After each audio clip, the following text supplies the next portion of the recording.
திருப்பரங்குன்றம் மலை உச்சியில் தீபம் ஏற்றுவது தொடர்பாக அவசர கோலத்தில் தீர்ப்பு வழங்கியதாக கூறி மதுரையில் மத நல்லிணக்க பேரணி நடைபெற்றது. மதுரை ராஜா முத்தையா மன்றத்திலிருந்து தொடங்கி முக்கிய வீதிகள் வழியாக வந்து காந்தி அருங்காட்சியகத்தில் பேரணி முடிவடைந்தது. இந்த பேரணியில் மத நல்லிணக்கத்தை குறிக்கும் வண்ணம் சிறுவர்கள் வேடமணிந்து கலந்து கொண்டனர். இதில் சிபிஎம் உள்ளிட்ட பல்வேறு கட்சிகளைச் சேர்ந்த தலைவர்கள் பங்கேற்றனர். நீலகிரி மலைப்பகுதியில் காட்டு யானைகள் வாகனங்களை வழிமறித்து துரத்தும் நிகழ்வு தொடர்வதால் ஓட்டுநர்கள் அச்சமடைந்துள்ளனர். கெத்தை, பெரும்பள்ளம், முள்ளி உள்ளிட்ட பகுதிகளில் 10க்கும் மேற்பட்ட இடங்களில் யானைகள் சாலையில் சுற்றித் திரிவதாகவும் பொதுமக்களை அச்சுறுத்தி வருவதாகவும் புகார் எழுந்துள்ளது. இதனிடையே யானைகள் சாலையில் நின்றால் வாகனங்கள் செல்ல வேண்டாம் என வனத்துறை அறிவுறுத்தியுள்ளது.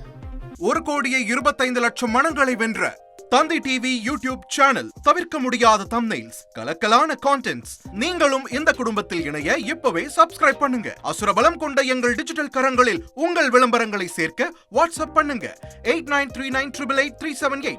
Email advttanditv@dttv.in.